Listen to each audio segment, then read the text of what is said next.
পঞ্চগড়ের তেঁতুলিয়া উপজেলা নির্বাহী কর্মকর্তা আফরোজ শাহিন খসরুর বিরুদ্ধে 1,80,000 টাকা ঘুষ নেওয়ার অভিযোগ এনে ফেসবুক লাইভ করা সেই নারী রেহানা বেগম উর্মির বিরুদ্ধে অবশেষে সাইবার আইনে একটি মামলা দায়ের করা হয়েছে।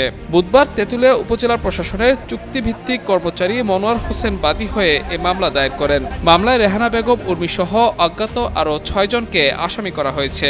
মামলায় অভিযোগ করা হয়েছে, ইউনোর পথরোধ করে সামাজিক যোগাযোগ মাধ্যমে মানহানিকর তথ্য প্রকাশের মাধ্যমে তাকে ব্ল্যাকমেইলের চেষ্টা করা হয়েছে। অভিযুক্ত রেহানা বেগম তেঁতুলিয়া উপজেলার সদর ইউনিয়নের মাগুরা এলাকার বাসিন্দা। এর আগে গত সোমবার দুপুরের পর তেঁতুলিয়া উপজেলা পরিষদ চত্বরে ইউনো আফরোজ শাহিন খসরু হেঁটে যাওয়ার সময় তার পথরোধ করে নিজের ফেসবুক আইডি থেকে লাইভ শুরু করেন এবং ইউনোর কাছে ঘুষ হিসেবে দেয়া 1,80,000 টাকা ফেরত চান রেহানা বেগম। একই দিন সন্ধ্যায় ওই নারী পঞ্চগড়ের জেলা প্রশাসকের কাছে ইউনোর বিরুদ্ধে একটি লিখিত অভিযোগ দেন।